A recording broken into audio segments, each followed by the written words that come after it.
Support comes from the Missouri Forest Products Association, saluting Earth Day on April 22nd with an ongoing commitment to help offset carbon emissions with sustainable harvesting of Missouri forests.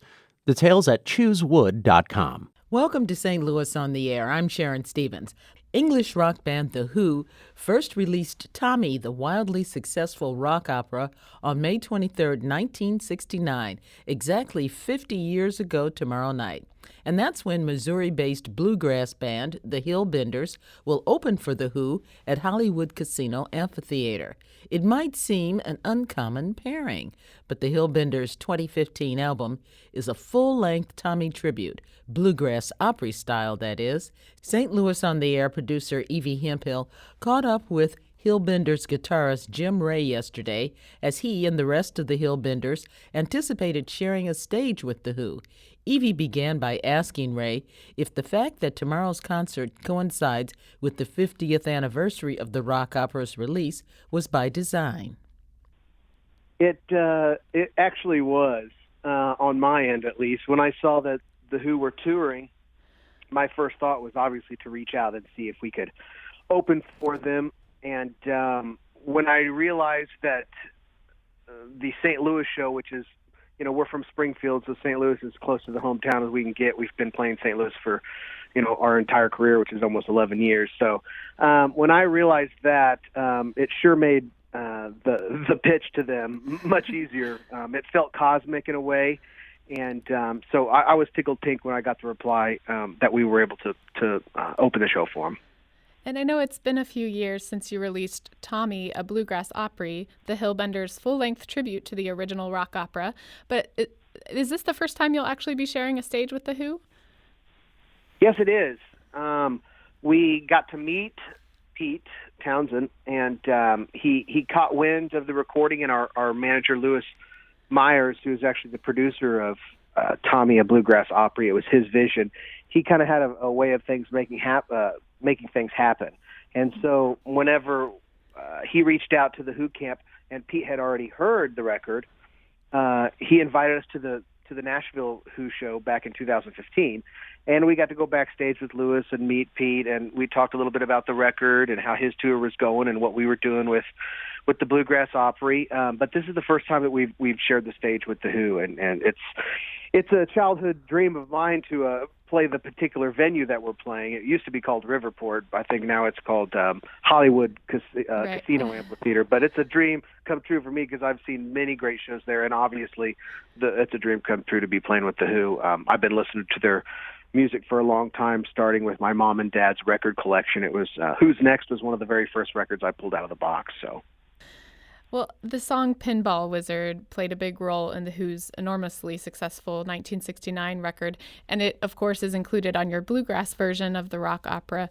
How did you balance wanting to honor the original hit while also reimagining it? Well, the instrumentation was the big reimagination of it. Obviously, whenever you say it's a bluegrass-opry, that implies bluegrass instruments, and that's what we did. We had upright bass, banjo, acoustic guitar, mandolin, and a dobro, which is an acoustic guitar that's played with a slide. And so that's the big reimagination. Our biggest goal, me being the musical director and Louis Myers being the producer, was don't make it hokey. Don't make it kick in the hay bales, got our overalls on, square dancing type thing. We wanted it to be accessible to Who fans, because many of those original Who fans, have matured over decades now, and they have a great appreciation for Americana music, folk music, and so we wanted to be able to do that without the hokiness, without the cheesiness, without the jingly jangly sound. So for us, what we did is we tried to look at the original record and the original recordings first, and really soak them in and say, how can we interpret this on our bluegrass instruments without just simply trying to kick it off as fast as we can into a banjo bluegrass song. So many of the songs flipped quite easily. And when I say flipped, I mean take it from its original rock and roll tempos or rock and roll rhythms and simply just add that 2/4 kind of feel behind it. That's so familiar in bluegrass music. Other ones we didn't try to do that at all. We simply tried to play it as close to the original as possible. The big missing factor was the drums, but our dobro player plays with such a percussive intensity, we nicknamed it the Keith Moon of the dobro, because he fills up those drum kit parts so marvelously and so fully.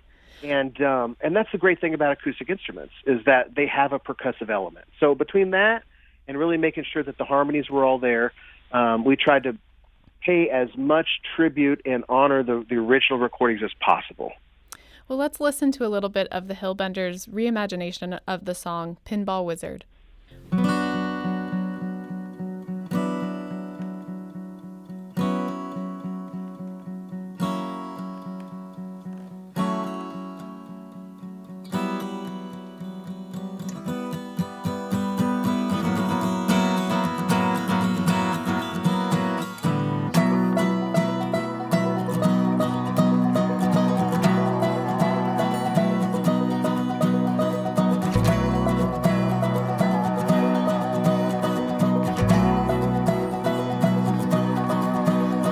Ever since I was a young boy, I played the silver ball. From Soho down to Brighton, I must have played them all. But I ain't seen nothing like him in any amusement hall. That deaf, dumb, and blind kid sure plays a mean pinball.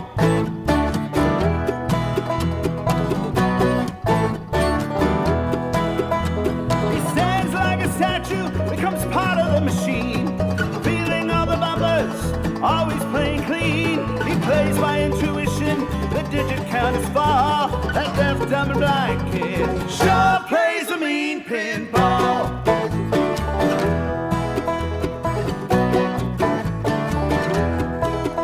He's a pinball wizard, he's got to be a twist. Pinball wizard's got such a supple wrist. How do you think he does it? I don't know what makes him so good. He ain't got no distractions, can't hear those buzzes and bells. Don't see lights are flashing, plays by sense of smell. Always has a replay, never tilts at all. That deaf, dumb, and blind kid sure plays a mean pinball. Jim, can you paint a picture for our listeners of how audience respond to your bluegrass take on The Who? I mean, what's the energy like as people hear these rock songs in a new and perhaps unexpected way? Yes, when people hear the title, first of all, or read the title and see the shows come to town, I assume it's somewhat of a head scratcher for some of these old rock fans. But we find that the best fans that come to see are the most engaged fans, maybe not the best fans, but the most engaged fans are Who fans. And so as I look out among the crowd, I can tell who's been a lifelong Who fan. They're singing along, they're getting pumped up, they're reliving their teenage years, and they'll come up to us after the show and they'll say that, I was 12 or 13 or 16 years old when I first heard this record. I've seen the Who 50 times, and when we get positive feedback from them, that's the real payback for us, because that's who we're playing for. Now we get a lot of bluegrass fans as well coming to shows, Mm-hmm. and they hear that it's a bluegrass show and they're covering this rock and roll thing, okay, and it sometimes is a little bit trickier for them to grasp the songs, especially a large concept album like Tommy. But the Who fans are the ones that can barely stay in their seat. They're jumping up, they're pumping their fists, they're clapping, they're singing along, and it warms my heart sometimes too, because you see the generational impact that the record has, because many times these original Who fans, these cats who are in their 50s, 60s, and 70s, have their kids with them who are 20s, 30s now, and they grew up listening to that music as well, and it's a real fun moment between family members sometimes. And we've even seen younger kids, a third generation now, beginning to come to shows, and I'm excited to see that hopefully on Thursday too. 2-3 generations worth of Who fans now. The HillBenders have been putting a lot of energy into the Who tribute music lately, but I want to get to talking about your original music as well. And it sounds like the HillBenders are doing that these days. Your latest album, released last year, is focused on original music. Why did you decide to move in that direction after all the success the band has seen in recent years? Well, we started as original band, and we had 2 original records before Tommy came out, and we started playing, clubs and festivals and stuff like that, and every single one of us in the band write, so, and we all sing as well. And so it was who we are before we were approached by Louis to do his Tommy a bluegrass-opry idea. Now, he had a great foothold in the industry. We trusted him to become our manager and our confidant, and we unfortunately lost him about a year after the bluegrass-opry came out. A kind of a sudden heart attack, and we were in Australia, and we heard that he passed away, and it was a big hit for us. And so we kind of coasted on Tommy for a while, and it took us to a new level. But everywhere that we play Tommy, for the most part, we get to play a set of our own music, or at least a handful of music of our own music at the end, an extended encore of original music. Helps the CD sales. It helps folks connecting to our original music. It helps us next time we come to town playing our original music. And so Tommy a Bluegrass-Opry has always been a stepping stone for us to reach other people and masses with our own music as well. Now, while we stepped away from that, we're still doing some Tommy shows, but we've had so many songs pile up over the past couple of years playing Tommy that we had to get in the studio and record these things. And I think the fans were wanting it; they were expecting it, and we'll continue to write music and record our own music. But we'll always dabble in fun bluegrass covers of rock and roll or any genre because people like it. People like songs they recognize, and they like it in kind of a different or strange format. And bluegrass music is the perfect medium for that. So we'll continue to do both. And there's a few things on the back burner right now.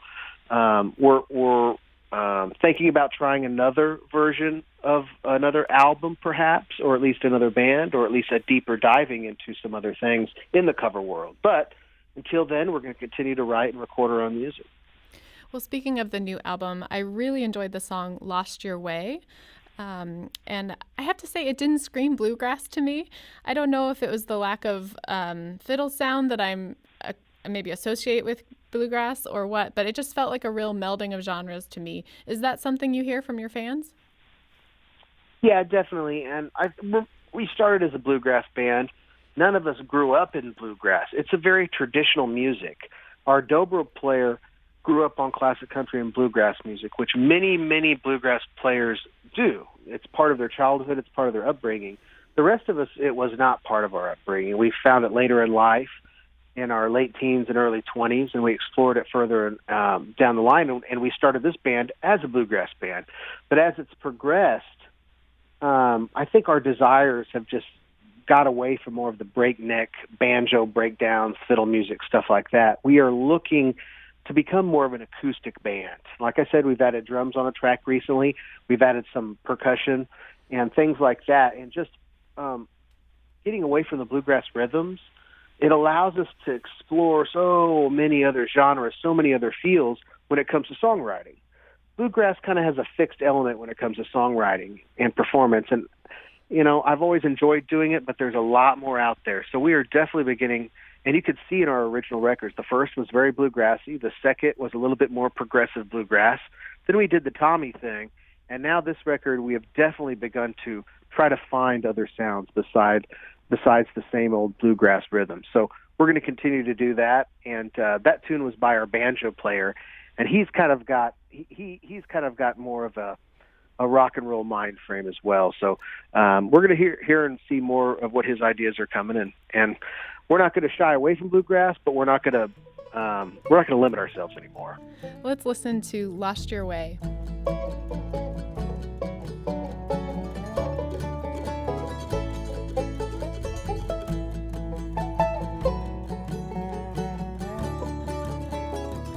Like I'm someone special, carrying the weight of the world, a sunken vessel, possessing a chest full of gold. The doors have all opened. They're trying to take over the world. We'll think of something, but for now, ooh, oh, oh. Let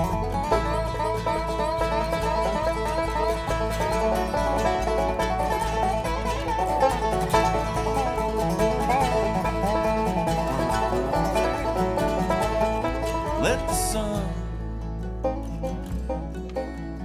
melt us to the seat of our chairs. It's just getting started. Whoa, whoa, for the dearly departed. Yeah, the space, but no place to go. Oh, don't get lost, you lost your way. Don't get lost, you lost your way. Won't need to run, you lost your way. Time out the gun, you lost your way.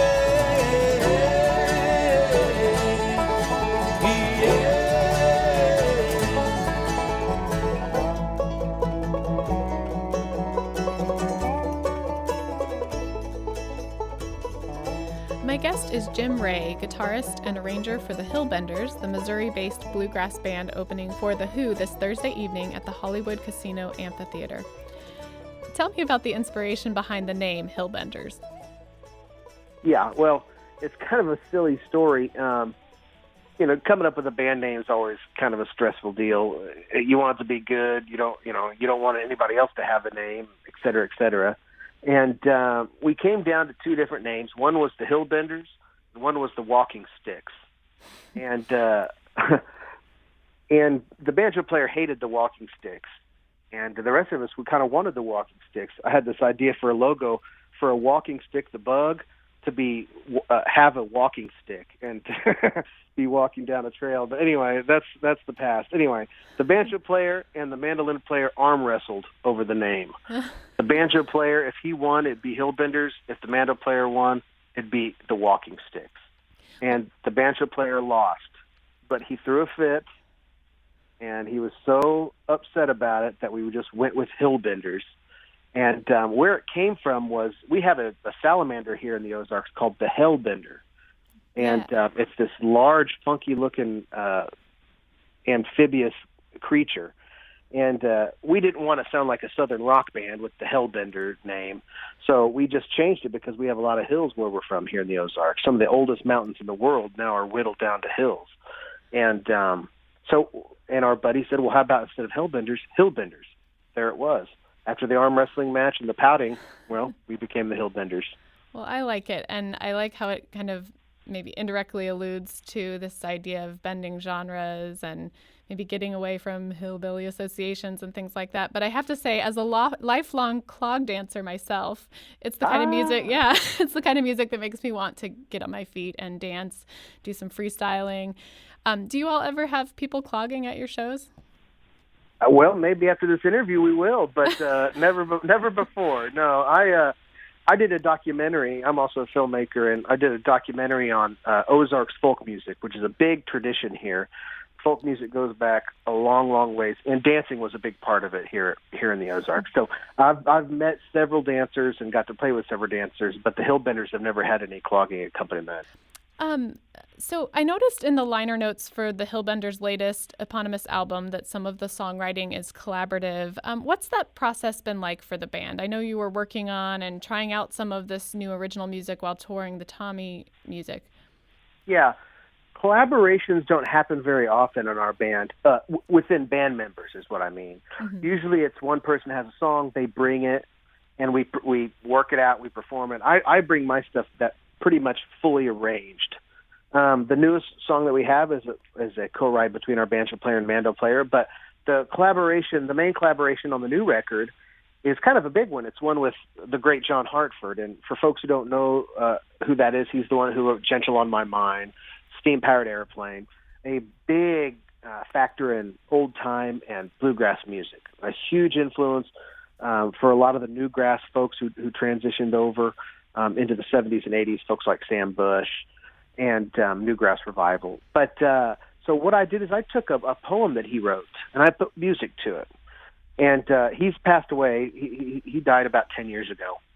Mm. And so for me, it was we play this festival called the John Hartford Memorial Festival. We'll be there next weekend, and everybody was doing John Hartford songs, and I said, well, I want to do a John Hartford song that nobody's going to do. So I found this book of poems and took his lyrics and simply wrote some music to it. And so that's the story behind the tune I've Got a Mind to Move On off the new record. Well, you take the past and stay on the farm. Live where you live since the day you were born. I'll take a chance on the things that might come. Travel the highway, point my face to the sun. I've got a mind to move on. I've got a mind to move on. I've got a mind to move on. Well, I've got a mind.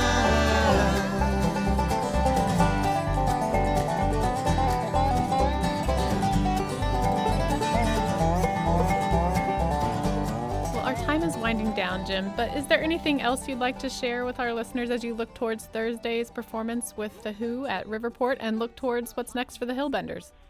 Well, St. Louis has always treated us right. It's like a second home to us. We've been coming there for a long time in the band and for personal enjoyment. And we appreciate all the folks that have been coming to see us. The very first time we played St. Louis was at Venice Cafe.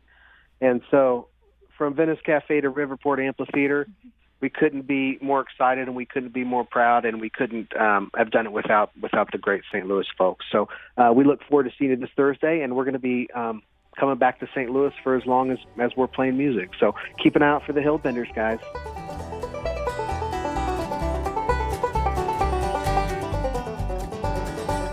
That was HillBenders guitarist and musical director Jim Rea talking with St. Louis on the Air producer Evie Hemphill ahead of tomorrow night's concert at Hollywood Casino Amphitheatre, where the HillBenders are opening for The Who. Satisfied that much I know too well. The next time you see me, I will bid you farewell. With the clothes that I'm wearing, my feet pointed west, I'll turn my back on the land that you love the best. I've got a mind to move on. I've got a mind to move on. Support comes from the Missouri Forest Products Association, saluting Earth Day on April 22nd with an ongoing commitment to help offset carbon emissions with sustainable harvesting of Missouri forests. Details at choosewood.com.